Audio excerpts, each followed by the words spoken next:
Hi, I'm Ron Landis. Welcome to my studio. Okay, I'm making some punches today. The number punches I use to counter stamp are big art medals. When I first did them, I engraved 3 of the numbers. They weren't engraved very well. So I'm doing them over, plus I'm adding a few punches. So I start with W1 steel. This is just 1/4 inch W1 steel. I had a bunch from earlier that have been pre-tapered, cut, to length, and pre-tapered a little bit. So I've been using those, and basically they're hand carved, just using these little chisels, these little gravers, files. This is one that's it's actually done. I just wanted to do a couple cleanup cuts. This is where I'll goof it up too. It just needs one more cut. Oops! And that's usually the way it goes.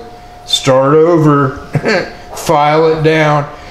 So the trick is to, when I'm doing these, you carve a little back and you goof up, so you want to file it down a little bit, and then start over and get it so it's just right.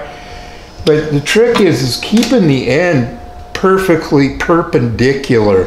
I use this die sinking device that my partner made years ago. Joe Rust made this, and we used to use it for sinking dies in our early US coin reproductions.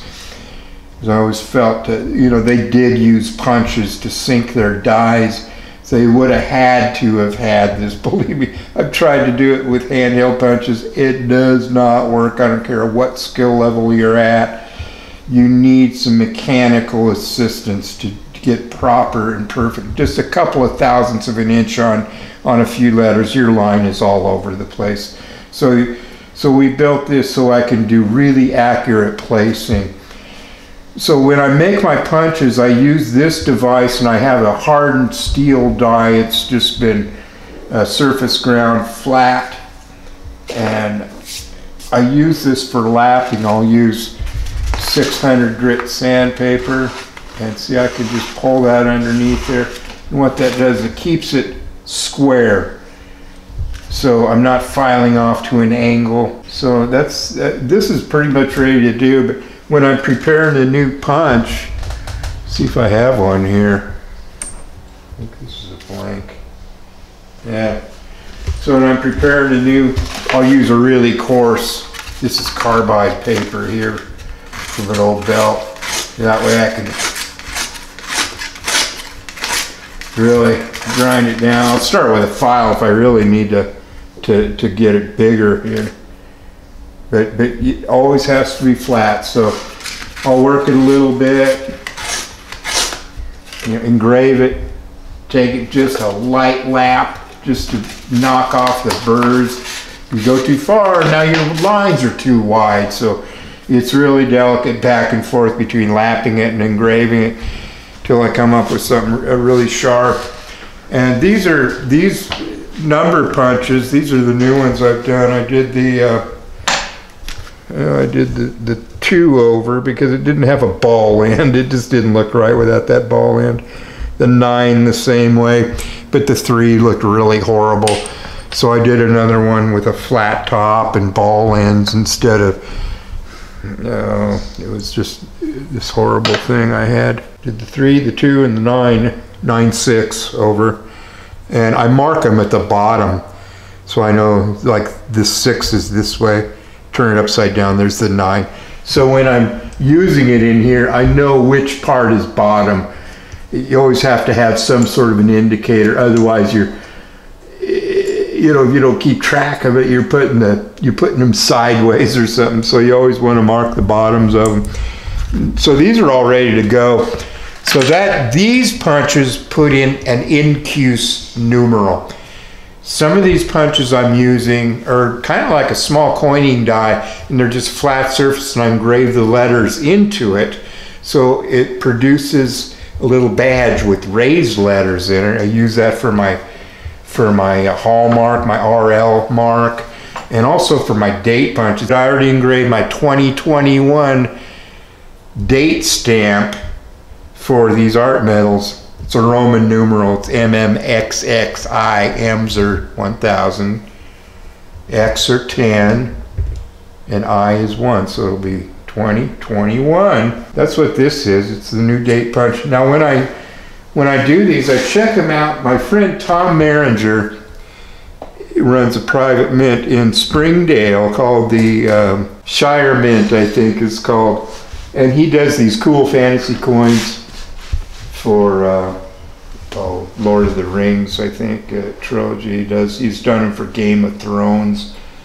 I've done a little bit of dye work for him. I think he does a lot in-house. His son does a lot of it now. And I think my friend Joe Panessa does a little engraving for him as well. But anyway, he gave me this little piece. I forget what the name of this is. It's not lead, but it can be reused over and over. It's not zinc. It's that weird metal. It melts really low temperature, but it's super soft, so I don't have to worry about damaging an unhardened punch to test it. And I don't want to overuse it, but I could just stamp it in this stuff just real lightly to see what kind of an impression. I don't know if you can see all that close up. But I got my 2021 punch ready to go when it's ready. Also engraved a little star punch. And that will be used for special medals, for special purposes. And mostly just to look cool. Because I like counter punches and I like to put a bunch of them. Now the next one I'm going to do, it's going to have Timothy Gratz's monogram on it, so I can start using, because he's the one I do the engraving, he does all the production work, so I want to acknowledge him on these medals when I'm doing all these counter punches. So yeah, this is the back side of one of our crescent moon coins, and you see all the counter stamps on it. Pretty cool, huh? So yeah, that's punches. Now from here, we're gonna harden them. So yeah, we're gonna go back in the other room now, heat these red hot, quench them in water. This is water hardening steel, so it's not very tricky to harden.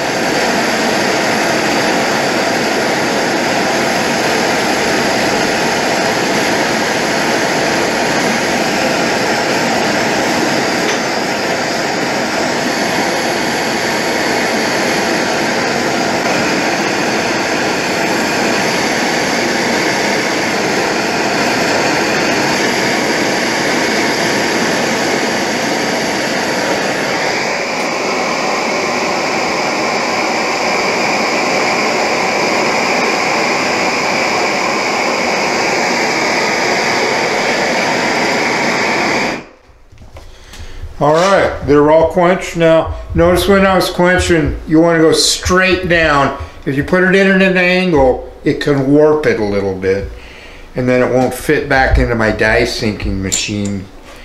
I mean, it'll still work, but I like to keep them straight, and that's what does it. Now I'm going to clean these off down to white metal again so I can see the temper colors for tempering. It's got that nice sound. I can tell they're all hard just by the sound they make.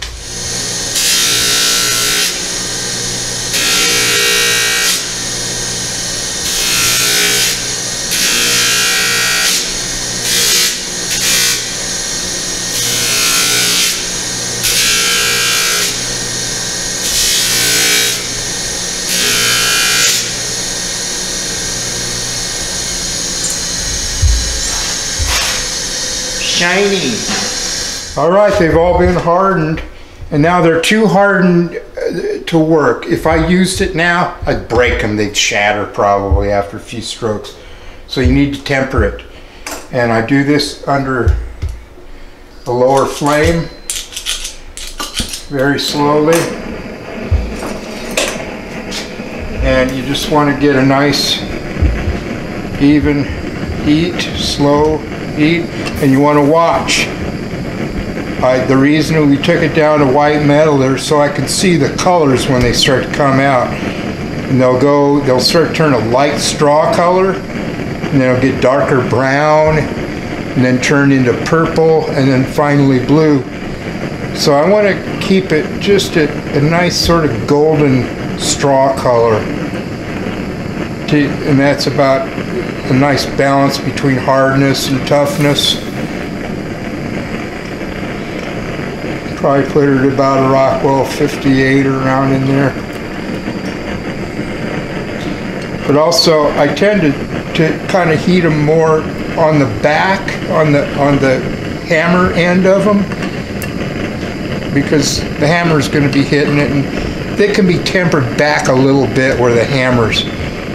You can start to see the color coming out now. It's sort of a brownish tinge coming into it, and they can be more purple toward the end. Doesn't hurt them if it's a little tougher toward the end where the hammer's hitting it. Keep it from shattering, maybe. See that nice golden color. What's it? Oops. Yeah, so that's about done. I can quench that now. Just kind of arrest it right there. Again, go straight in. Can warp it in the tempering too. That one's done. Been meaning to do this for a while. I never was satisfied with some of those numbers in this set.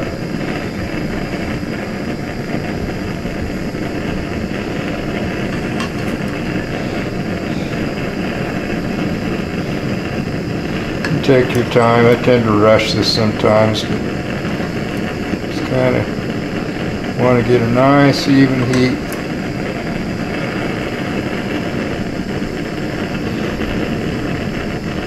Kind of temper that end back just a little bit more.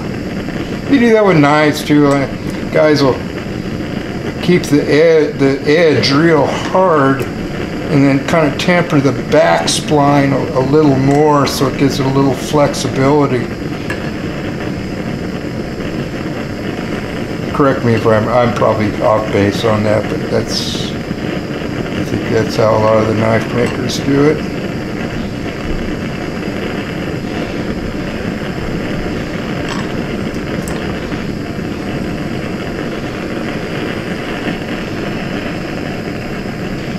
Take it out of the flame and watch the colors too. Sometimes you can see them progressing up as the rest of the punch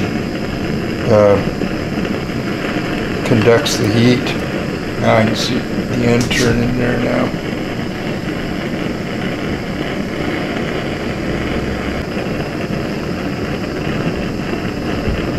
Pretty tricky. It looks pretty well done at the end here, but this, I want to make sure it's tempered at the business end there. Yeah, that looks good.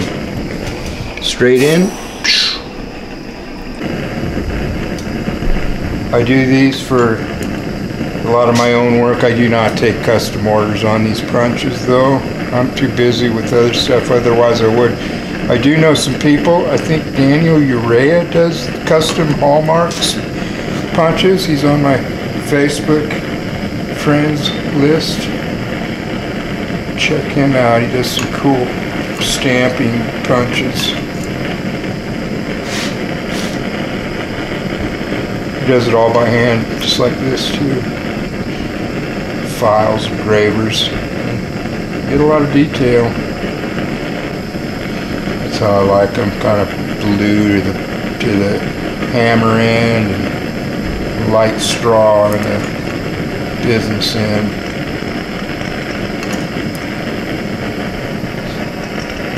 That's about right.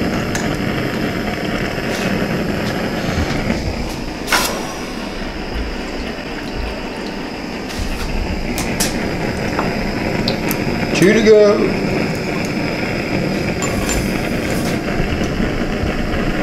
Then I'll take it and just do one light little lap at the end in the die sinking device there with some fine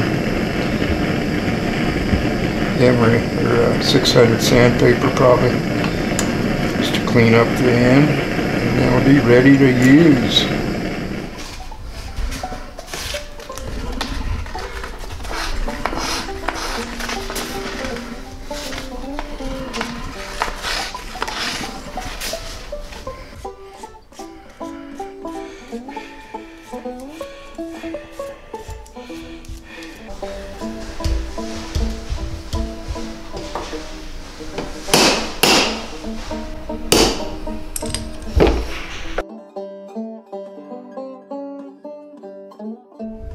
Okay, that's it. I noticed I quenched these in like a salt brine, which is our quench for doing water hardening.